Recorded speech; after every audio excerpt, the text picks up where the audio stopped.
নমস্কার। ঠাকুর মা স্বামীজি আর আমার গুরু মহারাজের চরণে প্রণাম নিবেদন করে শুরু করছি আজকের পাঠ। আজ আমি স্বামী রীতানন্দের লেখা থেকে শ্রীমৎ স্বামী ভূতেশানন্দজি মহারাজ সম্পর্কে কিছু বলবো। মহারাজকে একবার বলেছিলাম, মহারাজ, ঠাকুরের কাছে আমি কিছু চাইতে পারি না, কি চাইব? মহারাজ সঙ্গে সঙ্গে রসিকতা করে বললেন, আহা, চাইতে পারো না বলে ছড়া কাটলেন। মেয়ে বাপের বাড়ি থেকে শ্বশুর বাড়ি যাচ্ছে, খেয়ে যায়, চেয়ে যায়, আর যায় নিয়ে, হায় হায় ওই যায় বাঙালির মেয়ে। চাইতে আবার জানো না? পর মুহূর্তেই গম্ভীর হয়ে বললেন, কি বলবে জানো? বলবে, প্রভু, আমি কি চাই আমি জানি না, তুমি জানো, আমি শুধু তোমাকেই চাই। যোগদানে একদিন বলেছিলাম, বাবা, আমার খুব প্রসাদের লোভ। সত্যি মঠ মিশনে গেলে প্রসাদ না পেয়ে কিছুতেই আসতে ইচ্ছা করতো না। কথা শুনে বাবা হেসে বলেছিলেন, প্রসাদের লোভ লোভের মধ্যে পড়ে না, পরে আপনি কেটে যাবে। তবে প্রসাদ বলে কেউ যদি রসগোল্লা চায় তাহলে তা ঠিক নয়। সব রকম প্রসাদই যদি আনন্দ করে নেওয়া যায় তাহলেই হয়। বাবাকে একবার বলেছিলাম, আমি বেদ শাস্ত্র কিছু পড়তে পারি না, আমার কিছুই হবে না। বাবা বললেন, পড়তে হবে না, হয়েই যাবে। মহারাজ তখন রয়েছেন যোগদানে। নরেন্দ্রপুর থেকে খুব কর্মঠ তরুণ এক ব্রহ্মচারী বিভিন্ন কাজ নিয়ে যোগদানে আসে। মহারাজকে প্রণাম করে দাঁড়িয়েছে।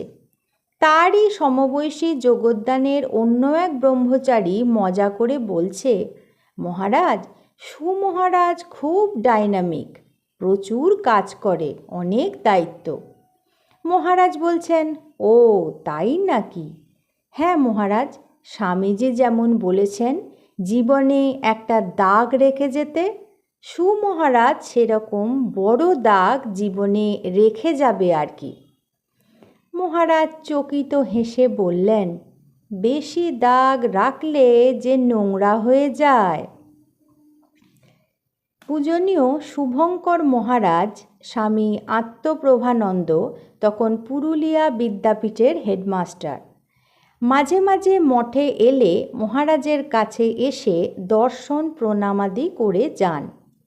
মহারাজের সেবক শিখরেশ মহারাজের সমবয়স্ক বন্ধুস্থানীয়, খুব মজাদার প্রকৃতির সাধু। উনি এলেই মহারাজ ফাঁকা থাকলে শিখরেশ মহারাজ একটি পুরনো কৌতুকপূর্ণ ঘটনার উল্লেখ করে মহারাজকে বলতেন, সেটি শুভঙ্কর মহারাজের কাছ থেকে শুনতে। ঘটনাটি কোনো দিনই পুরো শোনা হতো না। আবার পরবর্তী সময়ে শুভঙ্কর মহারাজ এলে শিখরেশ মহারাজ পুনরায় সেই ঘটনাটির প্রসঙ্গ তুলতেন। যাই হোক, উক্ত দিনে মহারাজের সামনে আবার সেই ঘটনাটি বলতে অনুরোধ করলেন শুভঙ্কর মহারাজ। পূজনীয় মহারাজের পদ্মপ্রান্তে বসে পড়লেন। ঘটনাটি হলো, বেশ কয়েক বছর আগে এক অস্থির রাজনৈতিক অবস্থা চলাকালে পুরুলিয়া বিদ্যাপীঠ কোনো এক রাজনৈতিক দলের অপ্রিয়ভাজন হয়ে পড়ে। তাদের পাঠানো এক ছাত্র সম্ভবত বিদ্যাপীঠে ভর্তি হতে পারেনি, বা এরকম কিছু ঘটনাকে কেন্দ্র করে হয়তো ওদের বিরূপতা বা বিষ নজর। যাই হোক, পরে বিভিন্ন বিষয়কে কেন্দ্র করে বিদ্যাপীঠের প্রতি সেই দলের স্থানীয় কর্তৃপক্ষ বিষোদ্গার করতে থাকে এবং শেষ পর্যায়ে হুমকিও দিতে শুরু করে। অন্যতম একটি হুমকি ছিল, বিদ্যাপীঠ বিস্তৃত জমি অধিকার করে রয়েছে, সব তারা কেড়ে নেবে এবং তাতে নাঙল চষে দেবে ইত্যাদি। সেদিনও মহারাজ শুভঙ্কর মহারাজকে কাছে পেয়ে ওই প্রসঙ্গটি তুলে খুব আগ্রহের সঙ্গে বললেন, আচ্ছা, ওরা যে বলেছিল তোমাদের জমিতে লাঙল দিয়ে দেবে, তার কি হলো? শুভঙ্কর মহারাজ বললেন, না মহারাজ, সেসব কিছুই হয়নি। মহারাজ বলছেন, না, এ তো খুবই গুরুত্বপূর্ণ ব্যাপার। যাই হোক, এই রকম কথাবার্তা হচ্ছে।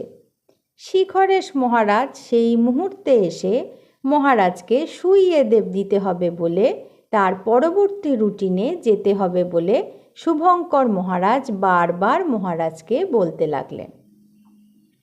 সে ঘটনার বর্ণনা বিশ্লেষণে সেখানেই ইতি ঘটল। মহারাজও যেন হতাশ হয়ে প্রচ্ছন্ন বিরক্তি প্রকাশ করে বললেন, দেখলে, আমাদের একটা অত্যন্ত গুরুত্বপূর্ণ বিষয়ে আলোচনা হচ্ছে, আর শিখরেশ দিলে সেটাকে একেবারে ভেস্তে। মহারাজের ব্যক্তিত্বের আড়ালে চকিতে উদ্ভাসিত হতো তাঁর সাদাসিধে সরল এক শিশু মন। জনৈক ভক্তের একটি স্মৃতিচিত্র একদিন গুরুদেব খুব আনন্দের সঙ্গে সবার প্রশ্নের উত্তর খুব সুন্দর ও সহজভাবে বুঝিয়ে দিচ্ছেন। আমরা সবাই মন্ত্রমুগ্ধের মতো শুনছি। তারপর কোনো এক ভক্ত স্মৃতি নিয়ে প্রশ্ন করলেন। গুরুদেব সুন্দরভাবে সেটিও বুঝিয়ে দিলেন। কিছুক্ষণ চুপ করে মহারাজ এদিক ওদিক দেখছেন। সবাই তাঁর দিকেই তাকিয়ে অপেক্ষা করছে।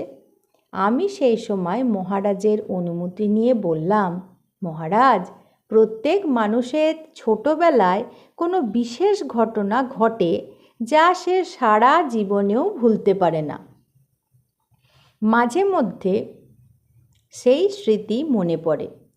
আপনার জীবনের ছোটবেলার এমন কোনো স্মরণীয় বিষয় যা এখনও আপনার মনে আছে, দয়া করে বলবেন?